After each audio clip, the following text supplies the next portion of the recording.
pilot abori kandi ogu we returning officer ahabwa site yambara state yambara niwe yanyegitaho mwebare electoral commission ni muje baremera mu agenda je tuyo tukora bantu mwebare mnonga ba TV West mwebale muno kutuleta gantu bazana abantu abintu nebigenda maiso. We are really grateful.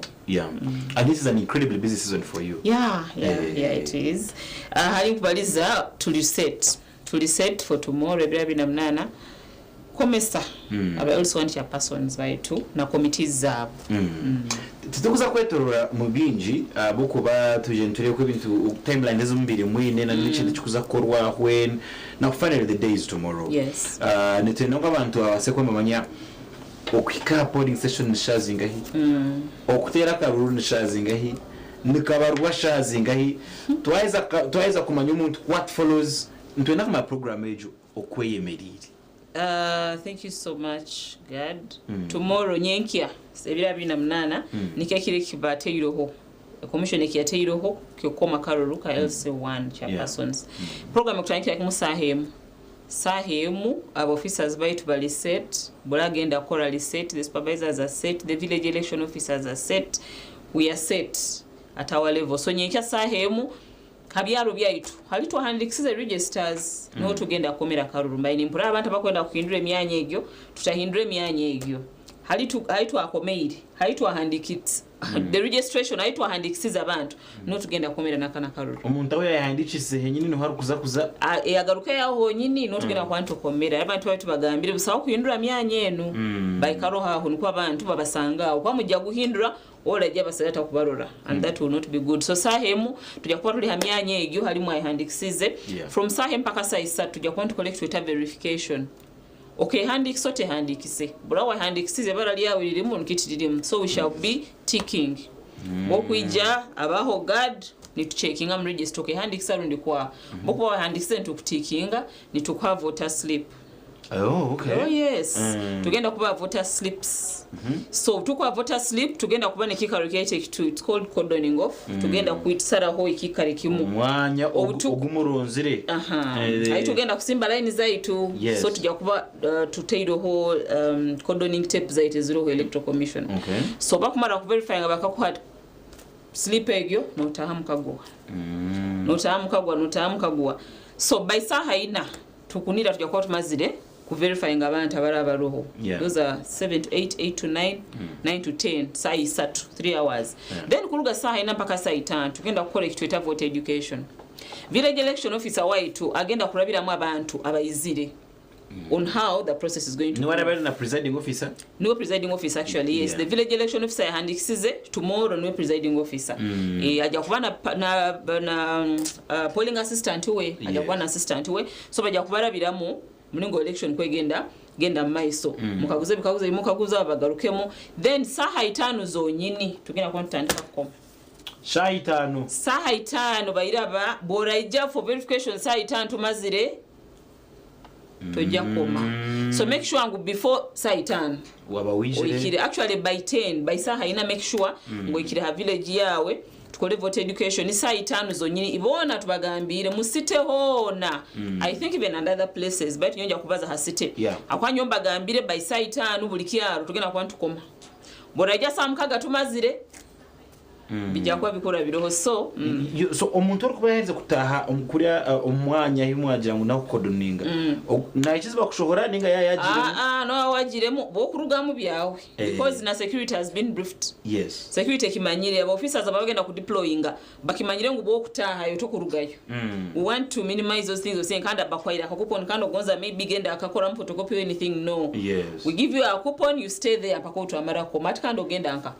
Yes, so saa 5 tujakuwa kandi muntu wenka aina egyo sleep no tujja kubara no wajja koma okota aina sleep tujja ko kandi bajangu sleep ejo ne baja akakonja ko nakakuhereza aho babaza ku verifying am register bakakutikinga ni bakwaka kongi akakonji nakabana kashochi like how it looks like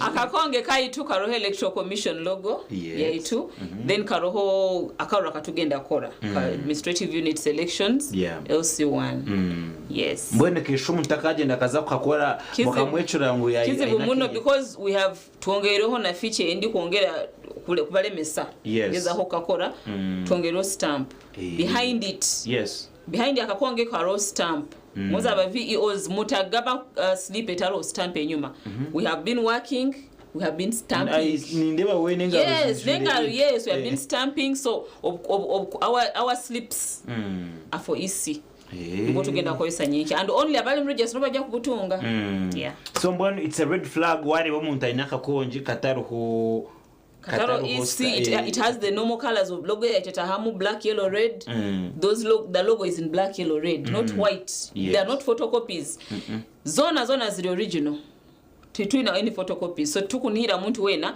kutoleka photocopy ngutumubale all of them are originals yes echindi obwo bukonji abana gamburunya kurungi torarucenge nubane bujwana na numubare gwabateze bakaruru abakuba bari umwanya ugwa abumuhandikire abantu abatuhandikize bona twina system as electoral commission tukadeveloping a system so twamaze kuandikisa abantu aba registers bazitugarura mu office twababara kandi mukabamu bagambire mwatone birango mwabeta birango twabeta first of all buli kiro bamaraga kuhandikisa they used to cross we trained our officers obamaraga at the end of every day basaza muga to show that first day tukakanga hano second and people are very vigilant by the abantu bakihonderaga saramu in some villages bakaba very very strict bali yoko bakimanyire so registers zonyine twasaramu ganze zigenda kuija so twamazire twakwata registers ezo twabara ngwikyaro nanka bayandikise benge kyaro nanka kyandikise benga but kolera list ya get a list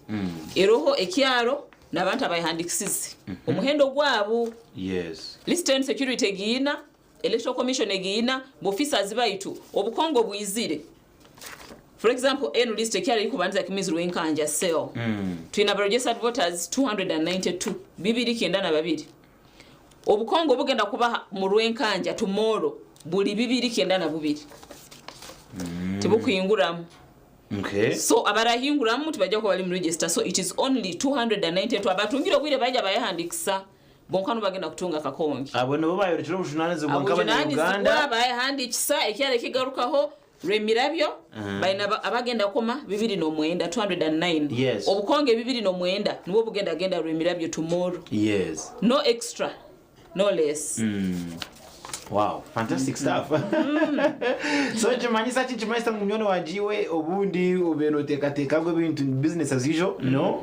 not like that akaruru nake mugongo so help us make us understand ukubera atambuzi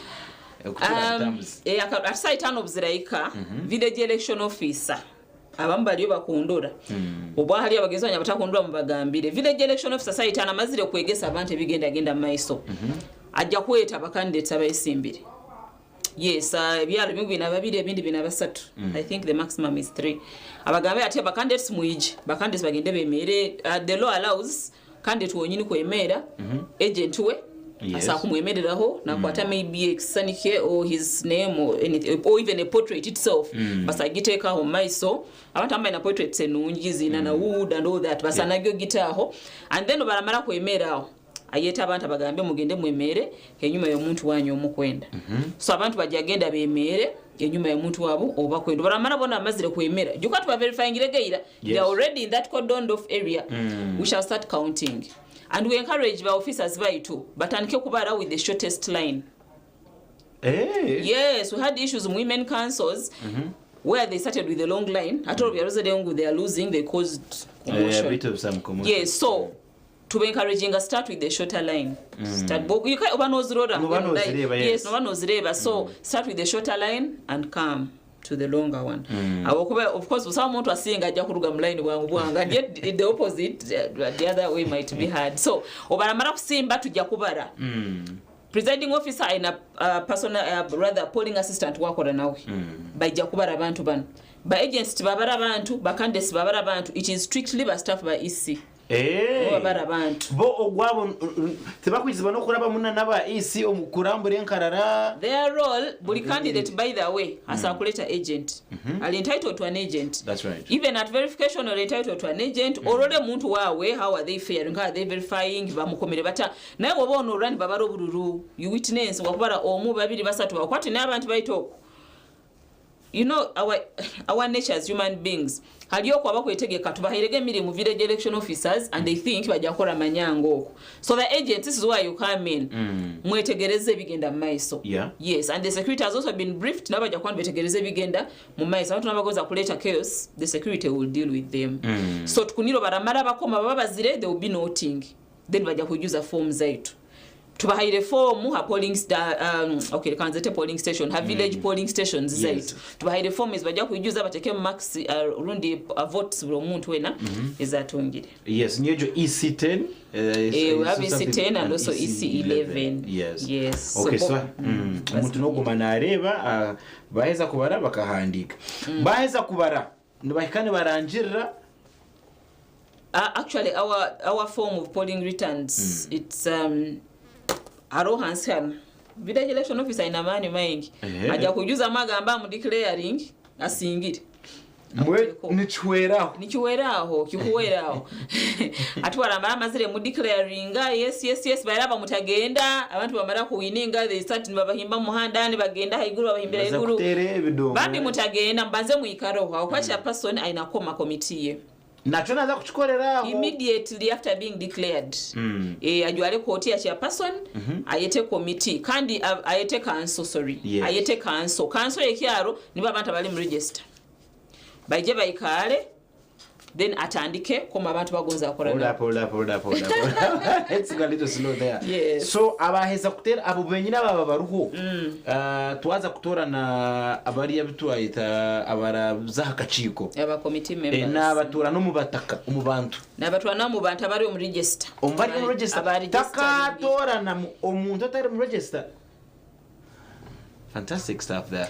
Yes, because atika nkweke okurora when we elect I give the example of the mayors abakubanka bayoni basoyaringa in wamara kusoyaringa na akoma executive ye agikoma mbantu ki the council. Yes, the councillors who won elections that is his council. So now here the law is saying the council nimba nabantu bayihandikise mu register, that is the village council. Niyo meeting agenda kwete village council bantu bonyina bagenda mukoma. Yes, atino ho aina koma abagenda kuba committee takukirizwa kuma muntu atayihandikisize kugenda committee. Okay, so mbwe nabantu bahataho bazaho abo kubana bunchi bakwataho abo kwabaza kuronda mu ruciko kare akaciko kenyina karabende kabirembe. Exactly. Kandi akaciko kanu ko kajagena na LC2 so baina kuba bali mu register. Okay, actually they must be in the register akwatu inabateka mu system twakuteka tam system utayihandikisize mu register yaitu. Now let me also understand this. Omuntu yatorana itwenka majority baba teachers nawe baira bakanso urundi ba residents bekyara abahandikisize muinamani gogamba ogo twayire kya person titukumwenda akwo muntu ogo ABCD maybe musuma wakyaro maybe akakora ABCD tinjabi bazanyo bimanyire but abantu basagamba ogo tukumwenda abantu and there are some else one chair persons abagamba nyo niwe nkwenda niwe no. The law gives the power abantu bano aba residents kugamba ngo omuntu tukumwenda and we chair person nakuliza abantu bali oina kubawuliriza okomo omuntu ondi. Yes, okomo omuntu ondi. So sometimes osa asakomo omuntu then in the audience are yes and no.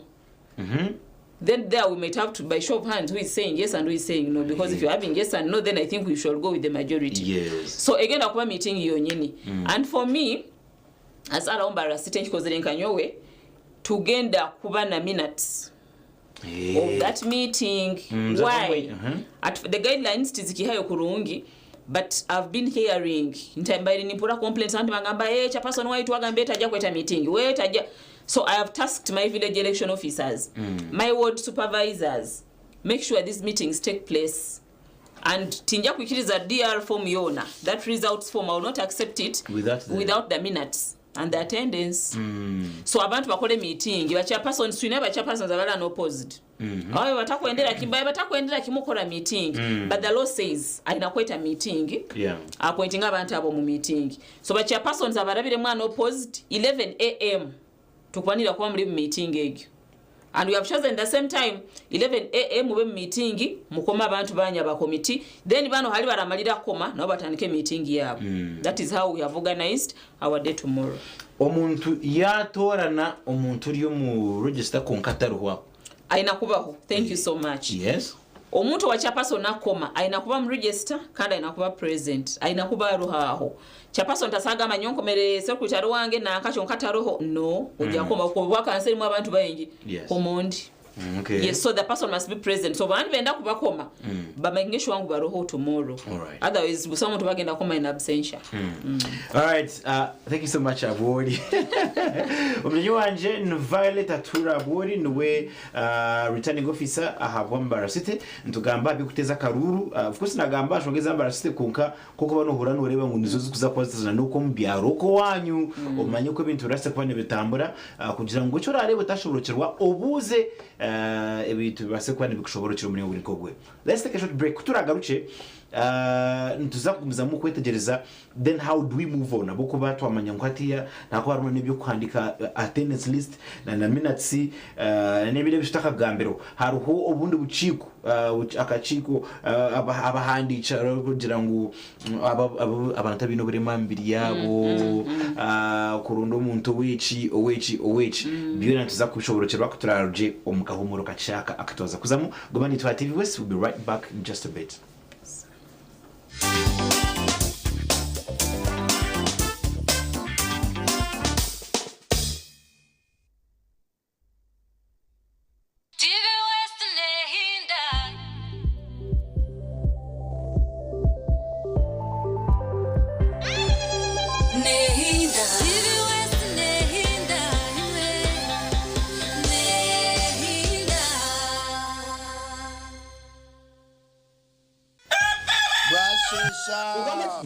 Tyson mwiroko mugende mwirukanze nko kweri ya mugirete mwije kwata muze kasatu ndoko mukagwatagana ndoko akajiba kwata Robert aza kututwara ugiteka yo munanko Yesu biki kana nimwe mune yo kubaga hati MTN resara kazanano baketa ko kuko liko kugira ngo buri nkoko kwe kuzugo mu kasese hagati ya saye mwena sayibiri ukagura voice bundles asimu yawe then yo MTN ne kwereza minatsi ezabusezine zo koze sizo baryona gurende chika rwagati ya shahe mwena shahibira zakasheshe rero tungende chikisha tuzabusha ezo kutera ba MTN izo baryona nyigasta emwe not star ibi emwe hash rero tungende chika zawe zabusha buri zoba MTN twina hamwe okurizana kwitu tukuruho kizibera MTN.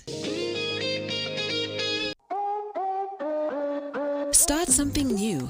Something uplifting, something so effortless and golden. A thirst-quenching burst of sweetness and malty flavor. So rich and full of memories. It's 100% taste, zero alcohol. Try it, savor it, feel it elevate every moment. Sip after sip, gulp after gulp.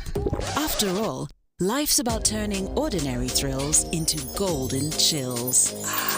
Start something malty with the new Evervest Malt Apple and Pineapple. Try the burst of sweetness and malty flavor. It's 100% taste, zero alcohol. Available in a shop or supermarket near you. Evervest Malt. Make every moment golden. Evervest Malt is from the makers of Pepsi Cola in Uganda. Akachiko kabyo kuteza karuru nakamanyisa abantu mwena ngo kutera obururu ahabwa abakuru b'entebeze byaro na LC1 no kuza kubaho orwa kabiri ebirabira na munana byokweza kwa mushanju 2026 omu byaro emitoro mushanju 10212 omuyanga okutera karuru no kuza kuba ahamyanye torinwe omuri buri caro kurugashaha emwe yakasheshe okuteshaha 10 zo mwebazyo akaruru nako mugongo aho abatezi bakaruru baratsimba urunyiriri enyuma yo yesimbere uwo barukwenda umujukirwa we icanice narakamanyisoce uko nuko ibintu birakuratane ahizo bari kutera karuru shaha emwe okuse shaha ina zakasheshe okwerundana hamwe no kushwijima abatezi bakaruru ekirakorwe presiding officer shaha ina kuza shaha 5 zakasheshe okushomesa abatezi bakaruru hamwe no kubabangura ahamitendera yo kutera karuru ekirakorwe presiding officer shaha 5 okuse shaha 5 necweka zakasheshe okutera karuru mu buryo bwo kuzo mu mugongo hamwe no kubara ubururu shaha 5 necweka okuse shaha mukaga zihangwe okwijiza form EC10 hamwe no kurangiriro watoranwa nka mukuru w'entebe narishi chairperson elect shaha mukaga okuza shaha 10 bazyo okutorana hamwe no kuhamya barashutama hakachiko kakuru narishi executive ekirakorwa kachiko kecharo hamwe no kwijiza form EC11 nyabura we manyechingu abo bonka abamazina gabo gari mu rukararo abatuzi bo mu cyaro nibo barikirizwa kutera karuru aba aheifo nibo banyakachiko kecharo abaratoranwe mukuru w'entebe y'ecaro orabe yaheza kutererwa karuru okurugo muri ba member ba council abarabe baruho kandi bakahamerwa council narakachiko omwe hari omwe omuburyo bwo kwereza emikono okubanza omuhwezi wa mukuru w'entebe kandi nabwo hona orabo muhandici w'enshonga z'abana uwa kabiri umuhandici mukuru narekarane uwa kashatu umuhandici by'amakuru eby'ubwegese hamwe no kurundana abantu uwa kana umuhandici byo kwerinda uwa gatanu umuhandici by'empiha kandi uwa mukaga n'umuhandici by'amasharura hamwe no kurinda by'ubuhangwa bakuru b'entebe z'ebyaro ahabwa akaciko kemenyeto akabakazi akabantu abino burema amibiri yabo hamwe n'akabakirinju nibaza kwegita haruciko rw'ecaro nkabahandici ahabwe menyeto abakazi n'ebyamagara abarema hamwe n'abakirinju omu buryobwo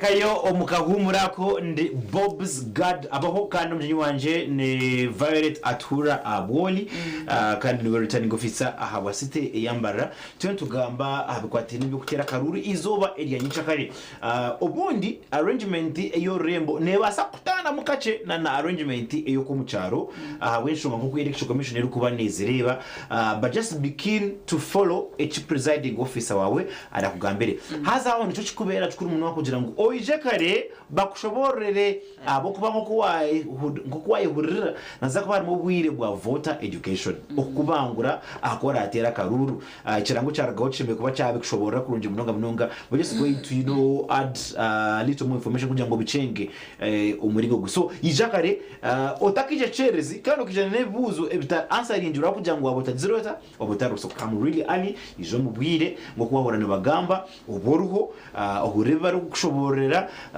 kwa kure baje cyabo intanso obuze polling yes presiding officer na mugenzi w'urwa namuheraho nibija okushobora ekintu kucemira kuba nikitambura nonetheless abore nagumana agize ibintu naje byatoshoborera umwe buri kogwe tukuza kuzomuka humuro twabatwaka aharenguro kugira ngo twatira karu twatandukana no kwerundana then no kushwijuma some of the important things that bitakwa na going to be able no kugira ngo umuntu we no kuza kutera karu nateka kuba ari omu register abantu abahanu mu rurembo rwambara mu mbarasite numuza kureba agiturkweta slips mbako bahereza ubukonje akakonje ako nikaza kuba karuhu black yellow red bendera ya Uganda karuhu logo akamanyisoka election commission kakore kumwanya then nyuma haruhu stamp ya electoral commission harubura kimanyire ngwako akakonji k'ubuzima nuko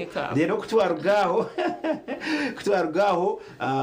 kuba kweza akakonji ozo mwanya ogubatireho it's going to be cordoned off tumaisa mubaza ko baguma kinji bagurambere kugira ngo ahantu hoshemere kubore waiza no tahamu ogume mutakashobora wawagiremo kano kashobora nkibasa kuja kubera ishama so guma momwe rero kuba raiza shaka kuzareke baza kugira ngo ati zenyima zo mugongo go muntu wori kugirota wori kwena nasa ku mugongo gwe umugongo gwa umushwekerwa we nasa kuba agent we ningashi extranice nangashaka manyisoce kona ozemu rero bajya ngo baza kubara kandi bajya ngo baba encouraging ngo batandikena no kubara abara arebe enyiriri engufu rero bamarawe no kuzazirindingwa otakare to kujagarara otakare takavuyo ahama yo kutera bakaruru nibaza ko batambara na security wakireba rero hata aho twamara twaza ahakeke tukuru mununga twajya ngo baheza bati naza ko entebe kanisa y'uruciko uruciko nibaza kwandika amazina ganyu abazo mu rugeraci omurukiko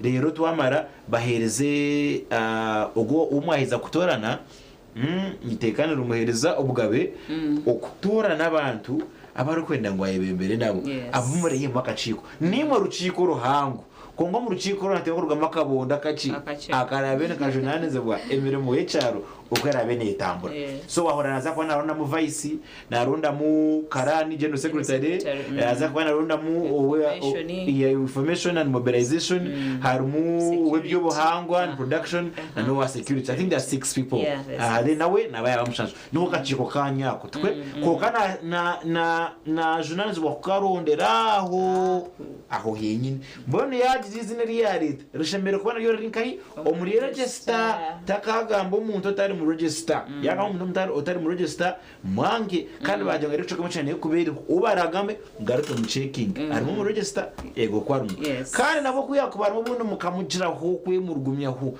imanka abantu mukajya nkonko umuntu ito tukwiceza ngo ashemeye kutegeka nibwe nimujira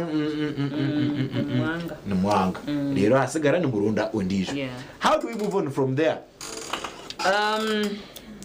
From there tujya kujuza form mubira biru basire kurungi twina form zaiteze tugenda kurubata nazo ba village election officers bajya kujuza form ezo buri candidate ina agent so tukusaba agents abo bara kusaba kusigninga abantu abamu overround candidate wabo tarabiremu tibenda kusigninga but it is good for record. Okurene emisanga bata abantu bagenda mu court bula utayina copy results ogenda kunyegeto to musango so even if tokwikiraniza ne birugiremu ndo banzo signinga bakwe copy yawe niko obena yakwati bajya ikota signingiri kandi baraji kwa bata so omuntu akwata signingiri tibajya giko ina kubanzo signinge niko bagikuhe obogireka okenda rundi kunyegera toina roja kutandikira akota signinge so toina so even if you don't agree kwetomboita or reporting kwa baba kwa baba so tukubaterera aba agents ba candidates baitu yes some bulo mutu agenda kusinga nyingi. That's the reality.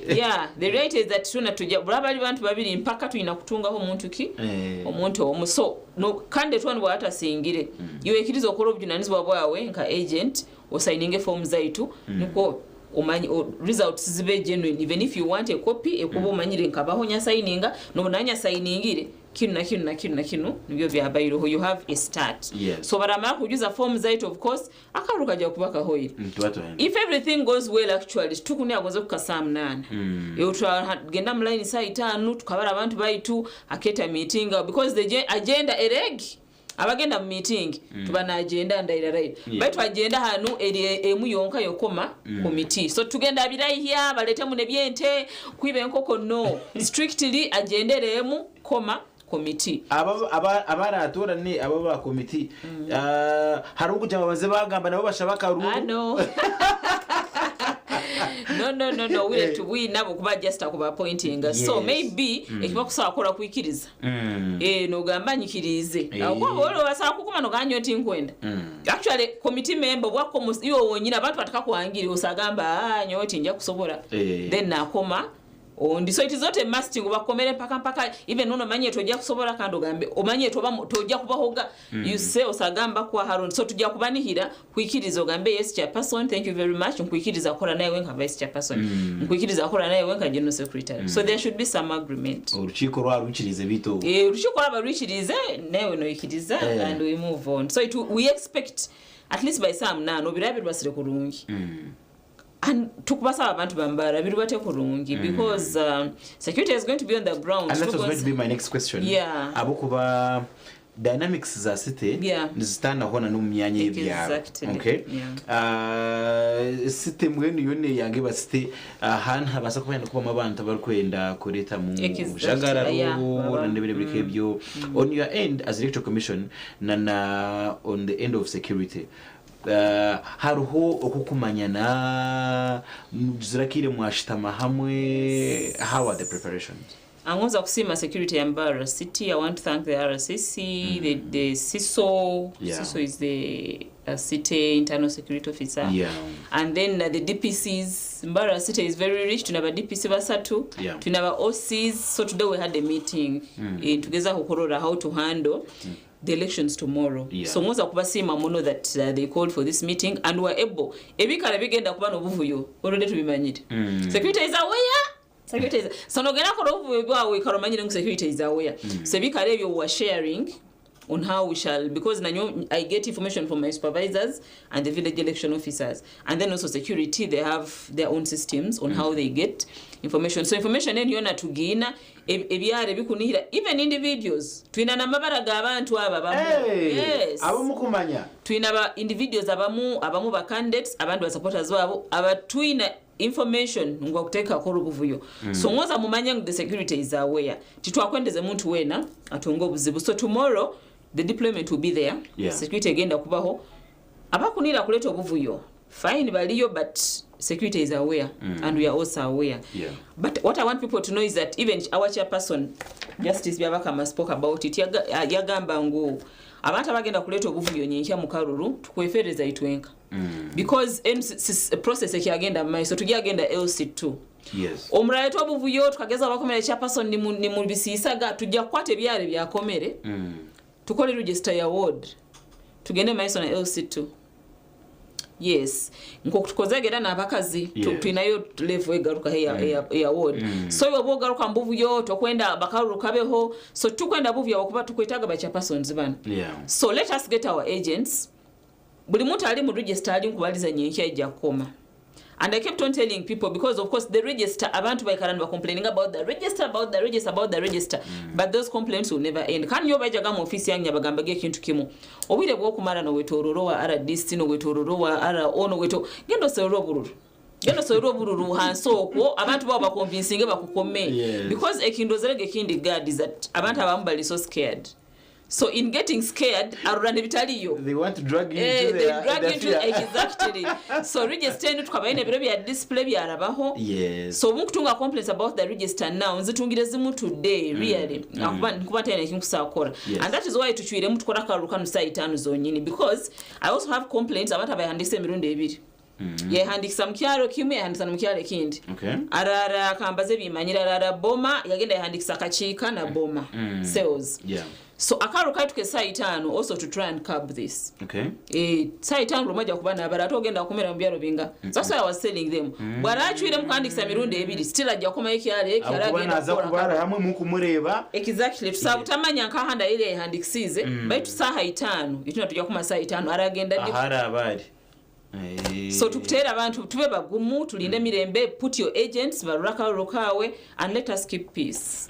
You know, now that you've mentioned that umuntu anasa kugira ngo arundijo umuntu amugire kuri aho yayihandikisize hata abantu omuburiyo bwo kuba numuhereza wobukonji like for the arrangement ya city abantu nabo bine mu are they also stakeholders kugira ngo bajya konko gukatakumanya cyaro egyo party karabaho tukumanya cyaro so bulali mu register tukuterera abantu ijana ID yawe butaba na ID tikakana muntu okoma baito butakutalibaniza ijana ID yawe ramanyire ngu niwe bali niwe tukusaba ijana ID yawe run na voter location slip egyo obundi na form ya handikisizo hanira something especially one umanyangu maybe nko mucharo mutosha kurebekamo and it is true musite tumanyire but that's why me when they would come and say oh what ani mugamba how can you know hara abantu I think some of us we are Indo people nyosa kuya ninyikara kyaro myaka ebiri chonkana ne bawa ngatamanyire ngu nyikara kyaro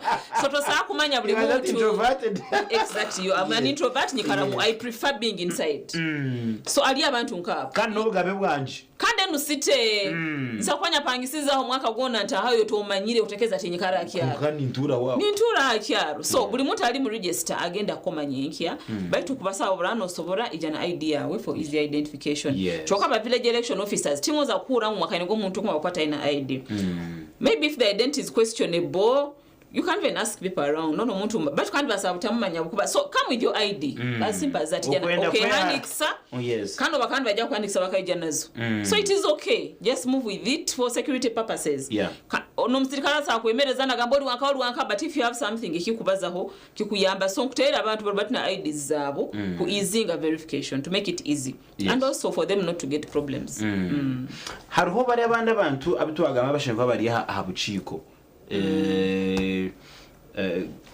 persons with disabilities ababo nabo constitute njiraho now for them ati already tubalize hali bali chairperson ni wakubanza omukaga bagenda koma vice chairperson secretary security information production production abo mukaga bagenda koma nibajja kumwetera nzaba yake musanju but committee nakuba abantu 11 so aja kwani habure abantu bana chairperson wa older persons chairperson wa youth chairperson wa bachara na chairperson wa persons with disabilities abaino obulemu so abantu abo bakakome owabakyara ngoto bamukoma on when 23rd ibira binafsa tukakoma chairpersons abakyara automatically bagenda bala bandi tukaba last year already mbaraga butugayina so for them automatically gonza taro tokurangu bano mukaga bayina kuba bano gonza tayizire akuwa already they are the chairperson tajja kuhinduka abusagenda mwiyawo so automatically they don't even have to be there the village election officers wetu bajja kutugenda abahaga mabara bajja kugayijuza mbuyijuzamu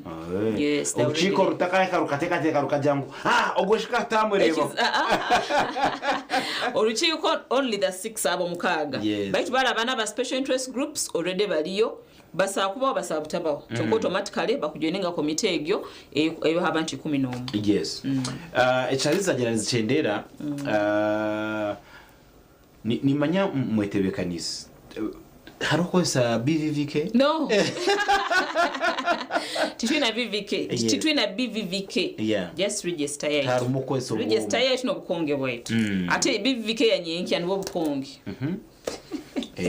mbwenu omuri yecu omuntu uri kugira obutikirizana obutamarwa yaguma mu kariya ka tinikiriza do they come to your office koma kuhoire even during the the process during the process officers baita baraho they will try to handle those baita obi kubalema twina ba ward supervisors baita atere ward supervisor supervisor obira mulema twina division supervisor divisions we have 2 supervisors Akiraman generals Akiraman is for south generals is for north nabo tubaina then finally nanyowe ndiyo hasite level yes so we find a way of handling those banterera sometimes they call me they find the number me I never give out but they bagitung ubora na kuterera ngutuli hani madam ara wakinu kiangire so feel free to call because sometimes situmanya sometimes omuntu ngakutera no manye kigenda maiso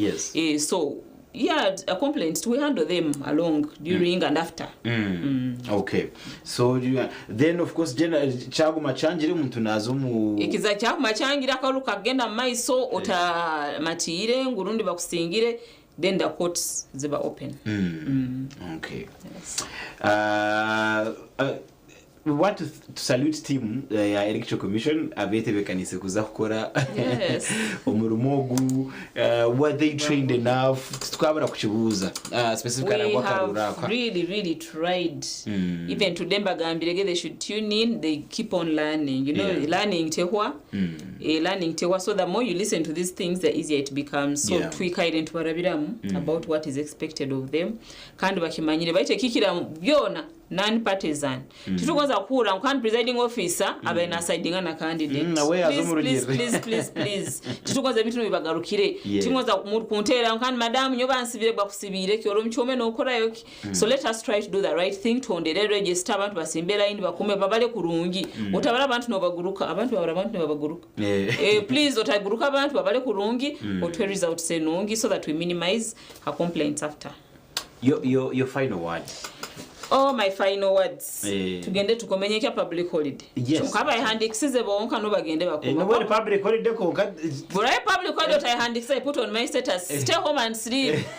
Sigaro mukobya ame oyogiye ngoye zawe.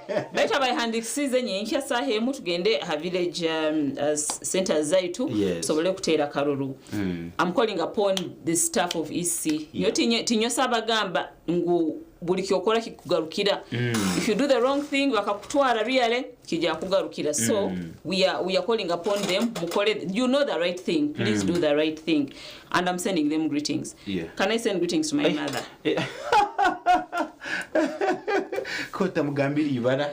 My mother Florence Yakagaba akutora sazino kutorera Masindi district Ikoba village Bujenje county because the sub county agenda akome. Okay, handikisa mama. Ata esimbe bo handikisiza gendo kome bro ota handikisiza murundi gundo handikisa but ainakuba handikisiza kuba really I'm a returning officer ote handikisa mali mama. Okay, I'm sending her greetings. Yes, okay.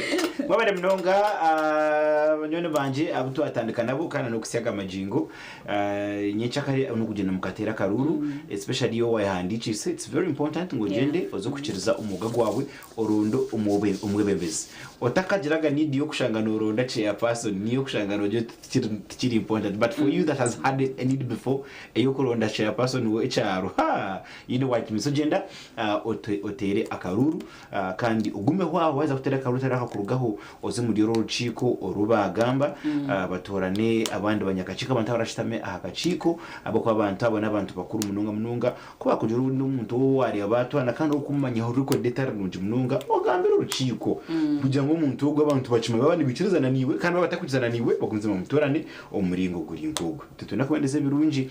And also I also want to add a voice, the team at Electoral Commission, we have always worked with it really closely na Nyechakare. We are hoping to having a very good partnership on field doko team itebanye makuru ya rara already. You have TV West to trust muntu zakubantu kusiyo byona ebirabe ahamyanya etari emwena nemu kandi kindi finally no kumanyisa ngu yes mukuba tugambera hinabarasinge kandi nabakaruru karasinge and life moves on. Twenda kwendeze birunji mukamba twendere until next time, bye bye.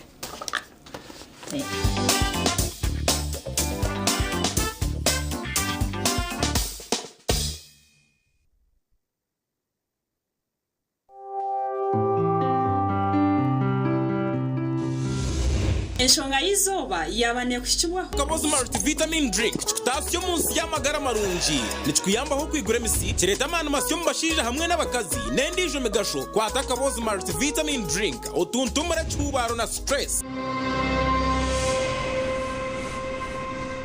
TV West